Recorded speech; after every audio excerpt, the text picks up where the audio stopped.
আসসালামু আলাইকুম। সবাইকে শুভেচ্ছা জানিয়ে আজকে অষ্টম শ্রেণীর বিজ্ঞান অধ্যায় 6 পরমাণুর গঠন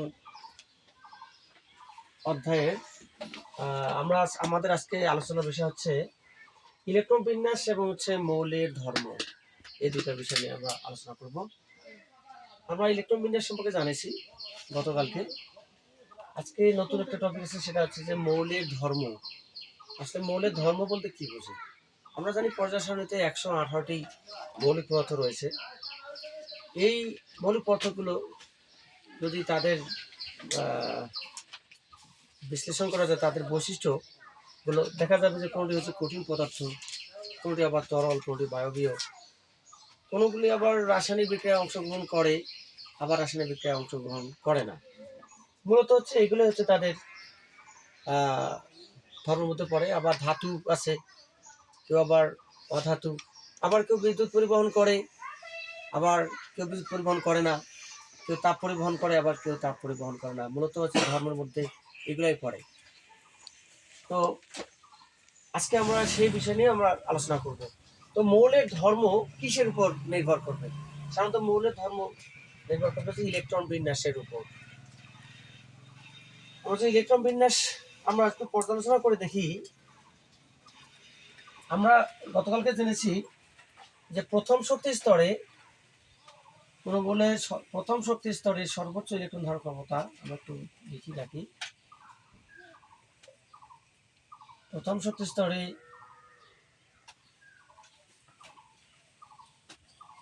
সর্বোচ্চ ইলেকট্রন ধারণ ক্ষমতা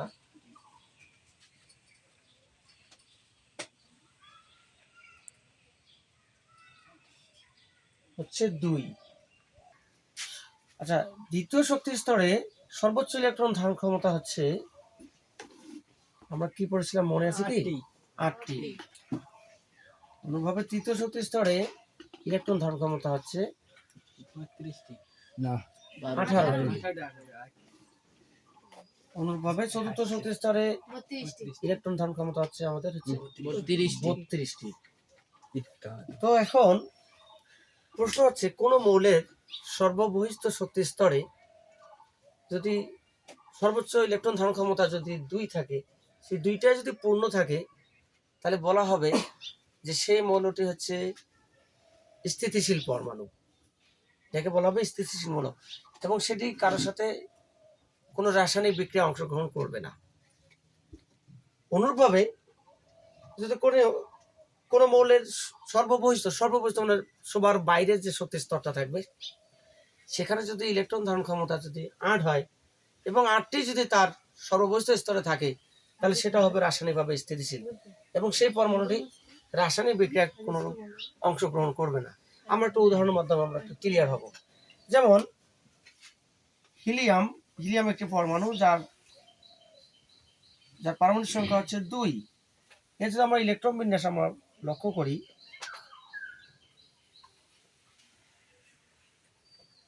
ইলেকট্রন বিন্যাস আমরা যদি লক্ষ্য করি, দেখা যাবে যে 2টি ইলেকট্রন। এখানে দেখা যাচ্ছে প্রথম শক্তি স্তরে আসে সর্বোচ্চ ইলেকট্রন ধারণ ক্ষমতা কত? 2, এবং এর 2টিই আছে। আমরা আরেকটা লক্ষ্য করব, যেমন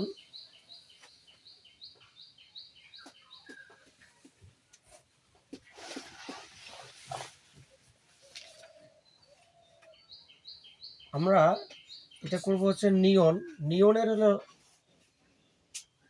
পারমাণবিক সংখ্যা হচ্ছে 10। এটা যদি আমরা ইলেকট্রন বিন্যাস লক্ষ্য করি, তাহলে এর হবে 2। প্রথম শক্তি স্তরে 2টি থাকবে, পরের শক্তি স্তরে থাকবে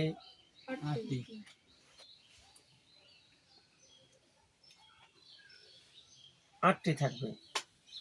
লক্ষ্য করো যে সর্ববহিষ্ঠ সবার বাইরের যে শক্তি স্তর, এখানে নিয়নের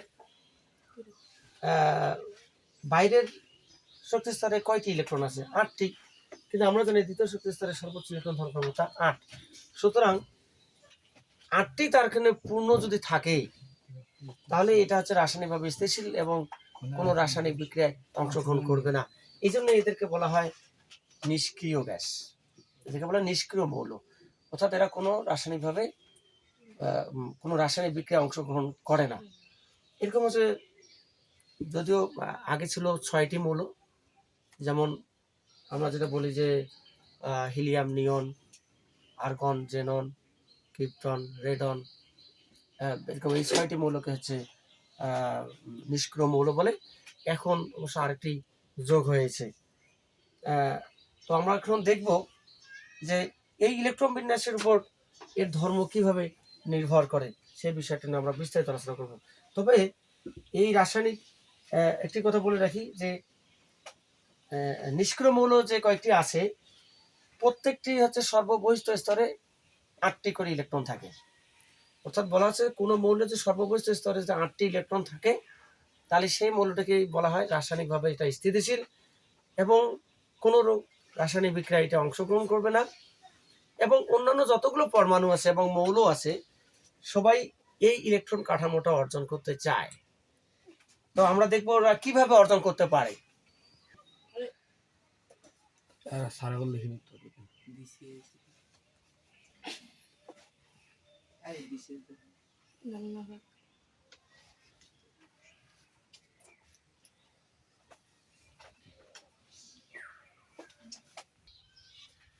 ওকে, লক্ষ্য করো এখানে সোডিয়ামের হচ্ছে ইলেকট্রন সংখ্যা কয়টি দেখা যাচ্ছে এখানে, এর পারমাণবিক সংখ্যা আছে 11।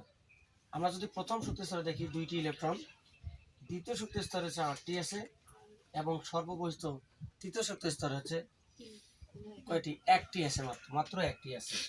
এরপর অপর দিকে আমরা যদি দেখি ফ্লোরিনের পারমাণবিক সংখ্যা আছে 9, যার প্রথম শক্তি স্তরে আছে ইলেকট্রন সংখ্যা হচ্ছে 2টি, দ্বিতীয় শক্তি স্তরে আছে 7টি। আমরা এবার লক্ষ্য করব সর্ববহিষ্ঠ স্তরে ইলেকট্রন সংখ্যার দিকে আমাদেরকে তাকাতে হবে। সোডিয়ামের সর্ববহিষ্ঠ শক্তি স্তরে 1টি ইলেকট্রন আছে, কিন্তু সর্ববহিষ্ঠ অর্থাৎ তৃতীয় শক্তি স্তরের সর্বোচ্চ ইলেকট্রন ধারণ ক্ষমতা কয়টি? সাধারণত হচ্ছে 18টি, তাই না? এটা নিয়ে একটু ব্যাপক আলোচনা আছে, পরবর্তী ক্লাসে তোমরা এটা জানতে পারবে। তো আমরা জানি যে সর্ববহিষ্ঠ শক্তি স্তরে যে 8টি ইলেকট্রন থাকে তাহলে সেই পরমাণুটাকে বলা হচ্ছে যে স্থিতিশীল পরমাণু, এবং প্রত্যেকটি পরমাণুর টার্গেট থাকে যে সর্ববহিষ্ঠ শক্তি স্তরের জন্য 8টি ইলেকট্রন থাকে। তো সোডিয়ামের ঠিক তেমনই টার্গেট ছিল, যে সেও চায় যে কিভাবে সর্ববহিষ্ঠ শক্তি স্তরে 8টি ইলেকট্রন রাখা যায়। সিমিলারলি ক্লোরিনের সর্ববহিষ্ঠ শক্তি স্তরে আছে কয়টি ইলেকট্রন? এখানে আছে 7টি ইলেকট্রন। তার মানে তার আর একটি ইলেকট্রন যদি হতো তাহলে তার সর্ববহিষ্ঠ শক্তি স্তরে 8টি ইলেকট্রন হতো, তাহলে সেটি হচ্ছে রাসায়নিকভাবে স্থিতিশীল হতো। আমরা তাহলে ফ্লোরিনের আর একটি যদি মানে একটি পাইলেই কিন্তু তার হচ্ছে একটা নিষ্ক্রিয় মৌলের ইলেকট্রন কাঠামো সে অর্জন করতে পারে। অন্যভাবে সোডিয়ামের ক্ষেত্রে সেটা কি করতে হবে, এই একটি ইলেকট্রন হয়তো ত্যাগ করতে হবে, আর নয়তো 7টি ইলেকট্রন তাকে কারো কাছ থেকে নিতে হবে, তাহলে 7টি আরেকটি হচ্ছে অর্থাৎ 8টি হবে। কিন্তু একটি ইলেকট্রন দেওয়াটাই তার ক্ষেত্রে বরং সহজ হবে 7টি ইলেকট্রন পাওয়ার চেয়ে, ঠিক আছে? তো ও এখন কি করবে, তো সোডিয়াম পরমাণু এ করবে কি, যে এর সর্ববহিষ্ঠ শক্তি স্তরে এই ইলেকট্রনটা সে ফ্লোরিনকে দিয়ে দিবে। আমরা লক্ষ্য করি যে এই ইলেকট্রন যদি ফ্লোরিনকে সে দিয়ে দেয়, এবার আমরা লক্ষ্য করি তাহলে ফ্লোরিনের ইলেকট্রন সংখ্যা হয়ে গেল হচ্ছে 10। তার মানে 10 মানে হচ্ছে কি, এই যে নিয়নের ইলেকট্রন কাঠামো সে অর্জন করে ফেলছে। আমরা লক্ষ্য করলে দেখতে পাবো নিয়নের সর্ববহিষ্ঠ শক্তি স্তরে আছে 8টি ইলেকট্রন, ঠিক ফ্লোরিনের হচ্ছে 8টি ইলেকট্রন হয়ে গেল। অনুরূপভাবে আমরা যদি এখানে সোডিয়ামের লক্ষ্য করি, এটাও হবে সর্ববহিষ্ঠ শক্তি স্তর হচ্ছে এটা একটা যখন ত্যাগ করলো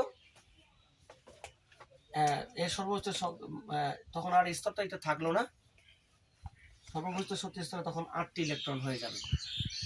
তাহলে এই দুজনের মধ্যে একটা, তখন আমরা লক্ষ্য করি এখানে একটা জিনিস বিষয় জানার দরকার আছে। সোডিয়াম পরমাণু যখন একটি ইলেকট্রন ত্যাগ করবে, সোডিয়াম পরমাণু তখন এটাকে বলা হবে, এটাকে এভাবে লিখতে হবে সোডিয়াম আয়ন।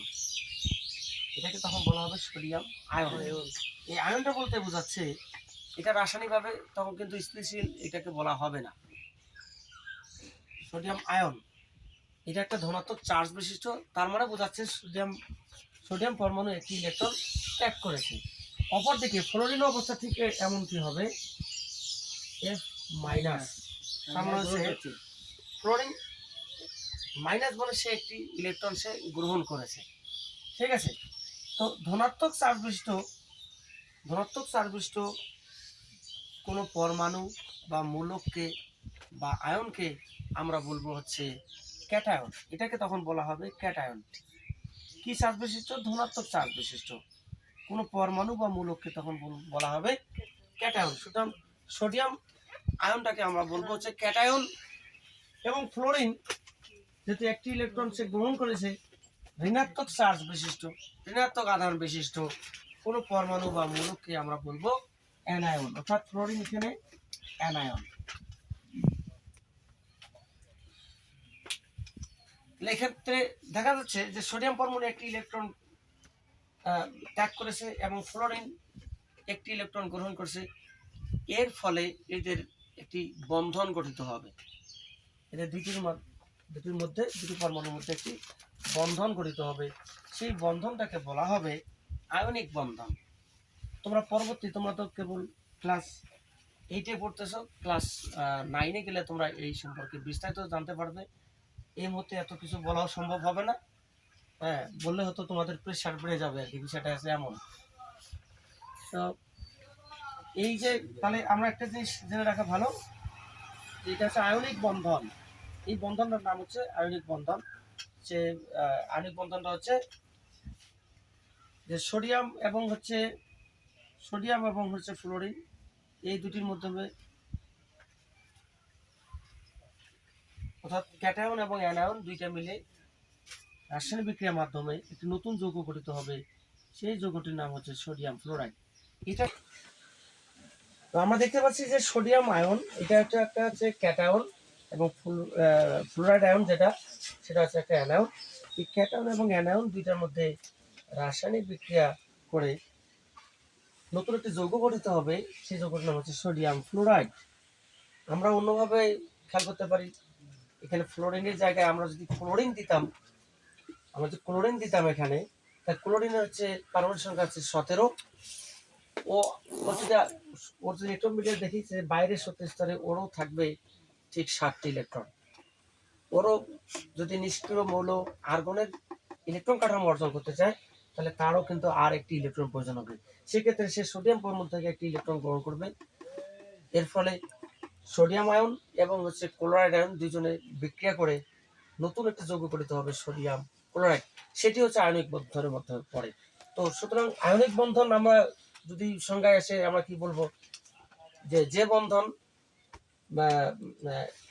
ইলেকট্রন ত্যাগ এবং গ্রহণের মাধ্যমে যে বন্ধনের মাধ্যমে নতুন যৌগ গঠিত হয় সেটাকে আমরা বলবো হচ্ছে আয়নিক বন্ধন। এবং যে যৌগটা গঠিত হবে সেই যৌগটাকে আমরা বলবো আয়নিক যৌগ। এরকম অনেক উদাহরণ আছে, যেমন সোডিয়াম ফ্লোরাইড আমরা পাইলাম, সোডিয়াম ক্লোরাইড হতে পারে, ঠিক এরকম। তো আজকে এ পর্যন্তই, আর পরবর্তীতে আরো বিস্তারিত আলোচনা করা যাবে।